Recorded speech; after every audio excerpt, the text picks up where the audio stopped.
Enem. Olá, falaremos sobre duas das matrizes de referência do novo Enem. A matriz de referência Linguagens, Códigos e suas tecnologias e a matriz Ciências Humanas.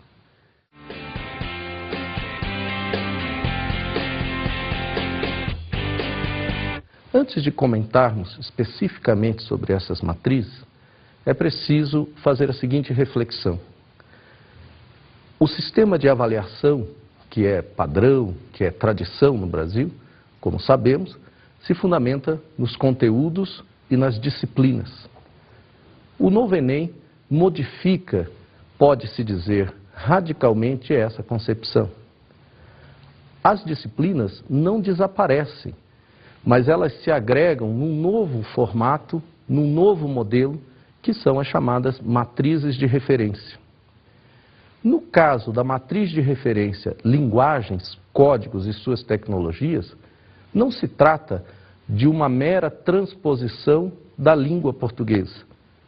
Não se pode imaginar que o professor de língua portuguesa vá apenas dar continuidade ao seu trabalho, com o seu programa, apenas contextualizando questões ou coisa do tipo. Da mesma maneira, na matriz de referência Ciências Humanas, não se pode imaginar que seja apenas a adição das disciplinas de História e Geografia. Não, não se trata disso. A matriz de referência Linguagens, por exemplo, busca agregar, como o nome diz, todas as formas de linguagem possíveis. O código escrito, mais a linguagem oral, a arte e mesmo a linguagem corporal, incluindo aí também, nessa matriz, a língua estrangeira. Na verdade, as línguas estrangeiras. A previsão para o Enem é do uso da língua inglesa e da língua espanhola.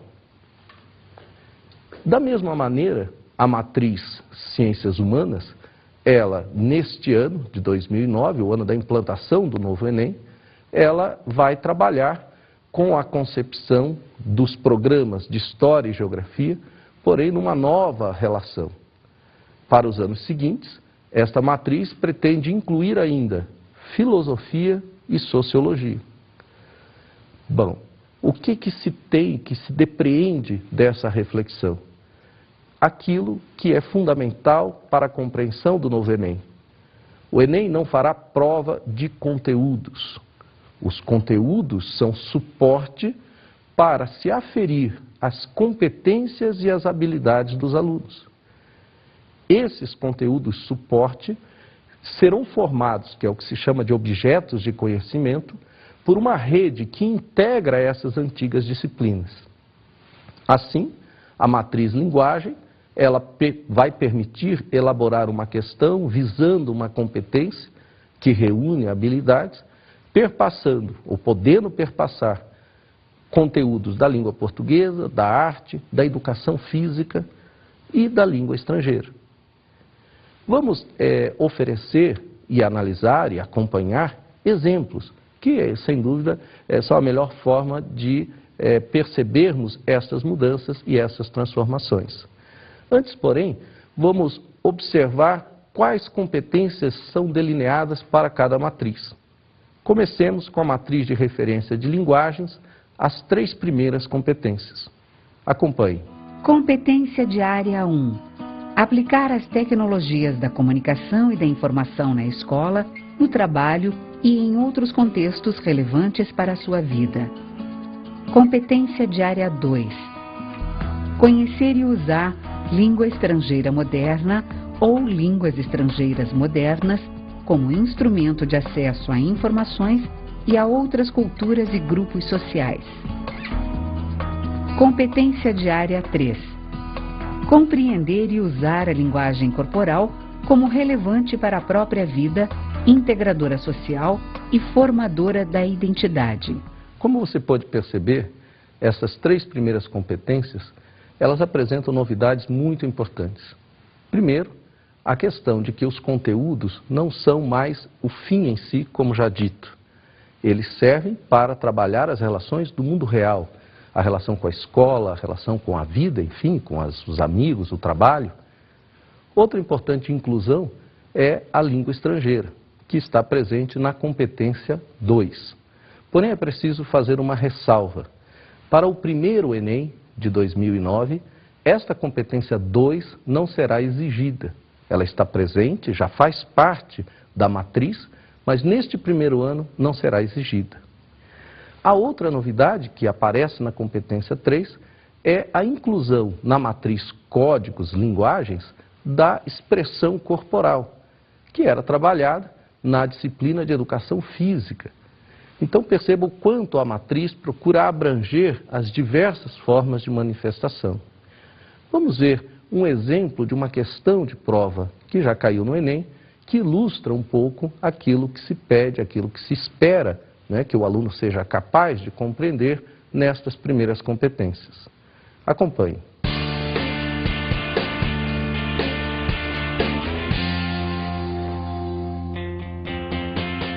Para falar e escrever bem, é preciso, além de conhecer o padrão formal da língua portuguesa, saber adequar o uso da linguagem ao contexto discursivo. Para exemplificar este fato, seu professor de língua portuguesa convida-o a ler o texto Aí Galera, de Luiz Fernando Veríssimo. No texto, o autor brinca com situações de discurso oral que fogem à expectativa do ouvinte. Diz assim o texto: Aí, galera, jogadores de futebol podem ser vítimas de estereotipação. Por exemplo, você pode imaginar um jogador de futebol dizendo estereotipação? E, no entanto, por que não? Aí, campeão, uma palavrinha para a galera. Minha saudação aos aficionados do clube e aos demais esportistas aqui presentes ou no recesso dos seus lares. Como é? Aí, galera. Quais são as instruções do técnico? Nosso treinador vaticinou que, com um trabalho de contenção coordenada, com energia otimizada na zona de preparação, aumentam as probabilidades de, recuperado o esférico, concatenarmos um contragolpe agudo com parcimônia de meios e extrema objetividade, valendo-nos da desestruturação momentânea do sistema oposto, surpreendido pela reversão inesperada do fluxo da ação. Hã? É para dividir no meio e ir para cima para pegar ele sem calça. Certo. Você quer dizer mais alguma coisa? Posso dirigir uma mensagem de caráter sentimental, algo banal, talvez mesmo previsível e piegas, a uma pessoa a qual sou ligado por razões inclusive genéticas? Pode. Uma saudação para minha progenitora. Como é? Alô, mamãe? Estou vendo que você é um jogador que confunde o entrevistador, pois não corresponde à expectativa de que o atleta seja um ser algo primitivo, com dificuldade de expressão, e assim sabota a estereotipação? Estereo o quê? Um chato? Isso. O texto mostra uma situação em que a linguagem usada é inadequada ao contexto. Considerando as diferenças entre língua oral e língua escrita, assinale a opção que representa também uma inadequação da linguagem usada ao contexto. Enfim, perceba que a questão traz uma crônica desse escritor tão conhecido, Luiz Fernando Veríssimo, e que trabalha a competência de identificação dos contextos linguísticos, onde que determinado tipo de linguagem é mais ou menos adequado. É lógico que na crônica de Veríssimo perpassa o humor que é típico deste autor.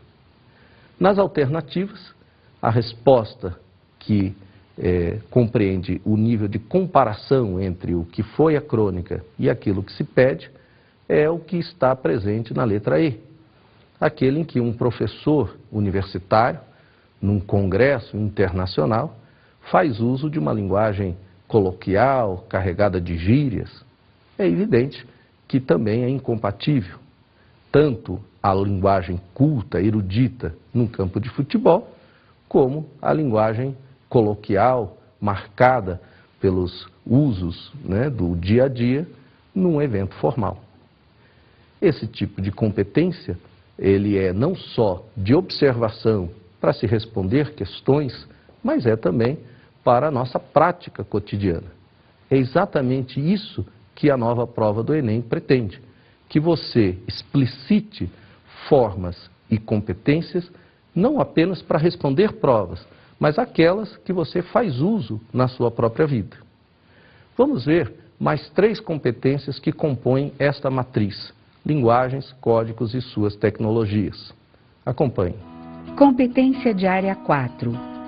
Compreender a arte como saber cultural e estético, gerador de significação e integrador da organização do mundo e da própria identidade. Competência de área 5. Analisar, interpretar e aplicar recursos expressivos das linguagens, relacionando textos com seus contextos mediante a natureza, função, organização, estrutura das manifestações de acordo com as condições de produção e recepção. Competência de área 6. Compreender e usar os sistemas simbólicos das diferentes linguagens como meios de organização cognitiva da realidade pela constituição de significados, expressão, comunicação e informação. Perceba que nestas competências, primeiro, está incluída a competência da leitura dos códigos artísticos, a arte como forma de expressão. E também os elementos simbólicos, como que a linguagem, através dos tempos, faz uso de símbolos distintos para se expressar. Isso é muito perceptível na literatura. Quando acompanhamos as chamadas escolas literárias, percebemos como os artistas, os poetas, eles fazem uso de referências simbólicas, de metáforas, de alegorias, as mais distintas, dentro do contexto da sua própria realidade. Vamos ver um exemplo de uma questão que já foi objeto de uma prova do Enem, para verificar o uso, a aplicação de uma destas competências. Vamos lá.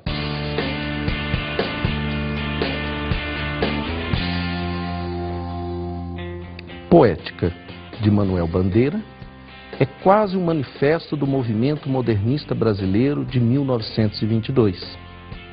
No poema, o autor elabora críticas e propostas que representam o pensamento estético predominante na época. Poética. Estou farto do lirismo comedido, do lirismo bem comportado, do lirismo funcionário público com livro de ponto, expediente, protocolo e manifestações de apreço ao senhor diretor. Estou farto do lirismo que para e vai averiguar no dicionário o cunho vernáculo de um vocábulo. Abaixo os puristas. Quero antes o lirismo dos loucos, o lirismo dos bêbedos, o lirismo difícil e pungente dos bêbedos, o lirismo dos clowns de Shakespeare. Não quero mais saber do lirismo que não é libertação. Com base na leitura do poema, podemos afirmar corretamente que o poeta...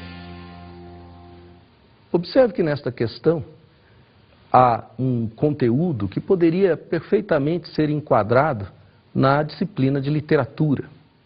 No entanto, a questão quer algo mais do que uma mera relação entre poema e escola literária. A leitura do enunciado deixa claro que um poeta, Manuel Bandeira, buscou, por meio de sua obra, criar uma nova referência simbólica que expressasse as mudanças de seu tempo. No caso, o início do século XX, daquilo que se chamou de movimento modernista. Por isso, ao observar as alternativas, a resposta certa é aquela que se refere à criação de um novo lirismo, de uma nova forma de ver o mundo por meio do olhar poético. Esta questão, neste sentido, busca fazer com que o aluno demonstre a competência não apenas de identificação, mas também de relação contextual, obra e cenário, ambiente histórico, ambiente, enfim, no caso do modernismo, o ambiente literário ao qual Manuel Bandeira estava inserido. Por fim, vamos acompanhar as 3 últimas competências desta matriz, que é a matriz linguagem, códigos e suas tecnologias. Competência diária 7. Confrontar opiniões e pontos de vista sobre as diferentes linguagens e suas manifestações específicas. Competência diária 8. Compreender e usar a língua portuguesa como língua materna, geradora de significação e integradora da organização do mundo e da própria identidade. Competência diária 9. Entender os princípios, a natureza, a função e o impacto das tecnologias da comunicação e da informação na sua vida pessoal e social, no desenvolvimento do conhecimento, associando-o aos conhecimentos científicos, às linguagens que lhes dão suporte, às demais tecnologias, aos processos de produção e aos problemas que se propõe solucionar. As competências 7, 8 e 9, como você pode perceber, são as mais operacionais. O que isso quer dizer? São competências que buscam interagir os elementos da linguagem explicitamente ao cotidiano das pessoas. Como que a linguagem forja a identidade, por exemplo. Como que por meio da linguagem interagimos com outras pessoas, seja no campo pessoal, seja no campo profissional. De que maneira a linguagem nos define, por exemplo, no campo da cidadania. Enfim, os códigos e linguagens não são apenas conteúdos abstratos que servem para responder questões. É a nossa forma de nos expressar, é a nossa forma de nos relacionar e é assim que nos identificamos, que nos definimos. Estas competências buscam determinar este campo. E, evidentemente, as questões vão expressar esse interesse que o aluno deve demonstrar competência. Vamos verificar um exemplo, que é um exemplo muito interessante, uma questão que já foi objeto de uma prova do Enem, onde esta relação cotidiana, uma relação de trabalho, tem na linguagem um aspecto marcante, importante. Acompanhemos o exemplo e depois comentaremos.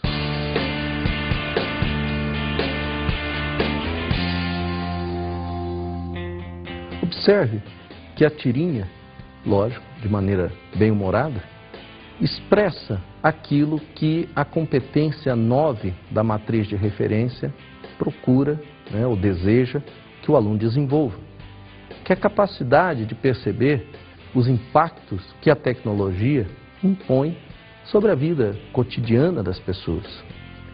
Pode-se até imaginar, podemos até nos imaginar na situação do personagem da tirinha.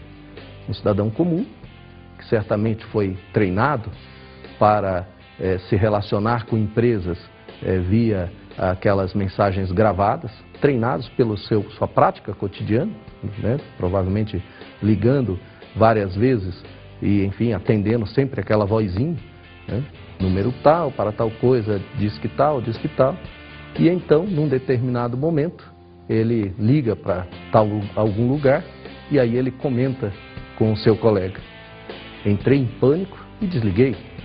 Que tipo de empresa deixaria uma pessoa de verdade atender o telefone? Evidentemente, a tira brinca, mas fala de algo muito sério, de como as relações pessoais vão se tornando, por conta da tecnologia, principalmente no mundo do trabalho, principalmente em face da velocidade, dos impactos, dessas mudanças econômicas tão drásticas, de pessoais em relações impessoais. O elemento humano praticamente deixa de ser um componente fundamental dentro do processo de produção. A tirinha é bem-humorada, mas reflete algo bastante sério. E é exatamente esse tipo de reflexão que é o que se espera das questões, que por sua vez expressem as competências desta matriz. Bom, além da matriz linguagem, códigos e suas tecnologias, vamos comentar a respeito da matriz de referência de ciências humanas. Na matriz de referência ciências humanas estão contempladas 6 competências. Vamos acompanhar as 3 primeiras e depois comentar algo sobre elas. Vamos lá. Competência diária 1. Compreender os elementos culturais que constituem as identidades. Competência diária 2. Compreender as transformações dos espaços geográficos como produto das relações socioeconômicas e culturais de poder. Competência diária 3. Compreender a produção e o papel histórico das instituições sociais, políticas e econômicas, associando-as aos diferentes grupos, conflitos e movimentos sociais. Nas competências 1, 2 e 3, listadas para a matriz de referência Ciências Humanas e suas tecnologias, percebe-se claramente a preocupação do MEC em levar o aluno a buscar refletir, a buscar compreender sobre 3 aspectos muito importantes. Os aspectos culturais, que formam a sua identidade, os aspectos geográficos, que determinam as nossas relações, e os aspectos institucionais, as instituições políticas, sociais, econômicas, que também atravessam o nosso modo de vida e determinam o nosso jeito de ser. Veja que não há aqui uma preocupação que o aluno saiba conhecimentos lineares, não há uma preocupação que o aluno seja capaz de reproduzir datas e nomes e fatos. Não que datas, nomes e fatos sejam totalmente desimportantes. Não se trata disso. O que se pretende, porém, é que o aluno seja capaz de refletir e compreender a sua situação frente ao seu entorno histórico e geográfico. Esta é a grande pretensão. Desta forma, o olhar do aluno para os conteúdos não será apenas um olhar de sujeito-objeto. O que é que eu quero dizer com isso? Aquele sujeito que olha o objeto, tendo a obrigação, por exemplo, de descrevê-lo, e logo após a descrição, esquece do objeto. Não, o que se pretende é que o aluno apreenda o objeto e o incorpore ao seu cotidiano. Por exemplo, ao refletir sobre a cultura, ele será capaz, é o que se pretende, de perceber as distinções, as permanências, as mudanças das culturas que formaram o povo brasileiro. Compreender a importância, por exemplo, da cultura negra, perceber a influência da cultura negra nas demais culturas, e assim sucessivamente. Perceber-se em meio a esta matriz de relações que a prova do Enem, através das suas competências, pretende que ele perceba. Vamos ver um exemplo de uma questão que já foi objeto de uma prova do Enem, que explora uma dessas primeiras competências. Acompanhe.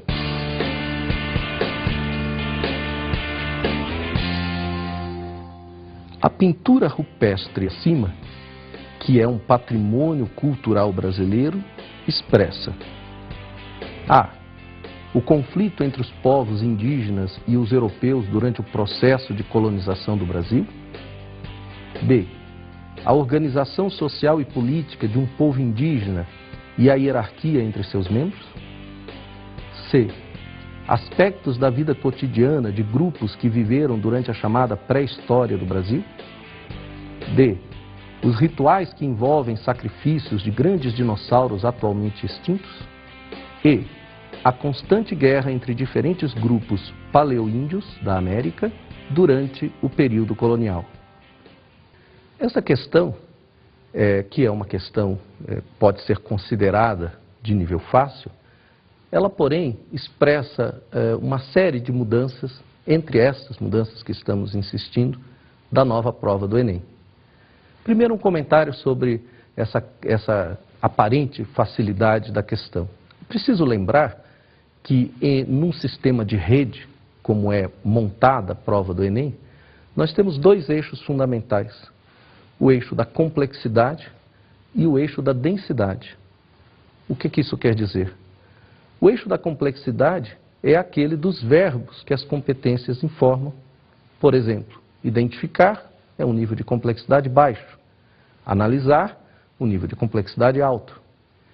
E há também, formando, né, o outro eixo, o nível de densidade, que é aquele onde se pode explorar um conteúdo, né, de baixa densidade, como foi o caso dessa questão, ou um conteúdo de alta densidade, que exige do aluno, né, ou exigiria do aluno, realmente um conhecimento mais aprofundado. Na prova do Enem, que é uma prova de 180 questões, o que se espera é uma divisão que deva ocorrer mais ou menos assim: 25% das questões de um nível de densidade baixo, 50% das questões de um nível intermediário e 25% das questões num nível elevado. Isso compõe uma prova que seja capaz de avaliar alunos dos mais diversos segmentos e das mais diversas formações. Neste caso, repito, uma questão que poderia ser considerada fácil. Mesmo assim, no que ela tem de diferente? Onde que ela vai atingir as competências que se procurou descrever, as competências 1, 2 e 3? Perceba que, ao ler o enunciado, se percebe, primeiro, que os índios, né, eles tinham uma cultura que era uma cultura milenar. Deixaram inscrições rupestres, que hoje são testemunho de sua forma de organização social, de suas relações e dos seus hábitos. É muito comum, na chamada prova tradicional, na chamada prova de conteúdos, que se passe a vislumbrar a história do Brasil apenas a partir do descobrimento, entre aspas, o descobrimento de Pedro Álvares Cabral, atribuído a ele, como se o Brasil, antes do descobrimento, não tivesse história, não tivesse aqui uma população com cultura própria, com múltiplas línguas e com variadas formas de relação. A questão, insisto, embora de nível fácil, ela, porém, atende a uma expectativa do novo Enem, que é levar o aluno a refletir, a compreender. Vamos ver agora as 3 outras competências que compõem essa matriz de referência de ciências humanas e suas tecnologias. Vamos lá. Competência de área 4. Entender as transformações técnicas e tecnológicas e seu impacto nos processos de produção, no desenvolvimento do conhecimento e na vida social. Competência de área 5. Utilizar os conhecimentos históricos para compreender e valorizar os fundamentos da cidadania e da democracia, favorecendo uma atuação consciente do indivíduo na sociedade. Competência de área 6. Compreender a sociedade e a natureza, reconhecendo suas interações no espaço em diferentes contextos históricos e geográficos. As competências 4, 5 e 6 da matriz Ciências Humanas abordam 3 outros aspectos da maior importância: as tecnologias e seus impactos, tanto no meio ambiente como nas relações humanas, a construção da cidadania ao longo da história e no mundo contemporâneo, e, mais especificamente, as relações sociedade e natureza, como que a tecnologia interfere e como que as políticas públicas agem. Essas competências, elas permitem uma interação fantástica dos conteúdos da história com a geografia, permitindo essa multidisciplinariedade voltada para que o aluno possa incorporar esses conhecimentos à sua vida cotidiana. Não há dúvida que refletirmos sobre os impactos da tecnologia, que conhecermos a história da construção da cidadania e como que hoje ela se apresenta, e evidentemente de percebermos, compreendermos, refletirmos e interferirmos nos processos da relação entre sociedade e natureza, compõe a base da formação de qualquer cidadão. Esta é a dimensão que se espera, que se procura para essa prova, que a prova contribua não somente para a melhoria da qualificação do estudante, mas da sua preparação, que permita que ele se posicione de melhor maneira no mundo em que vive. Vamos dar um exemplo muito interessante, que caiu já numa prova do Enem, e que explora uma dessas competências.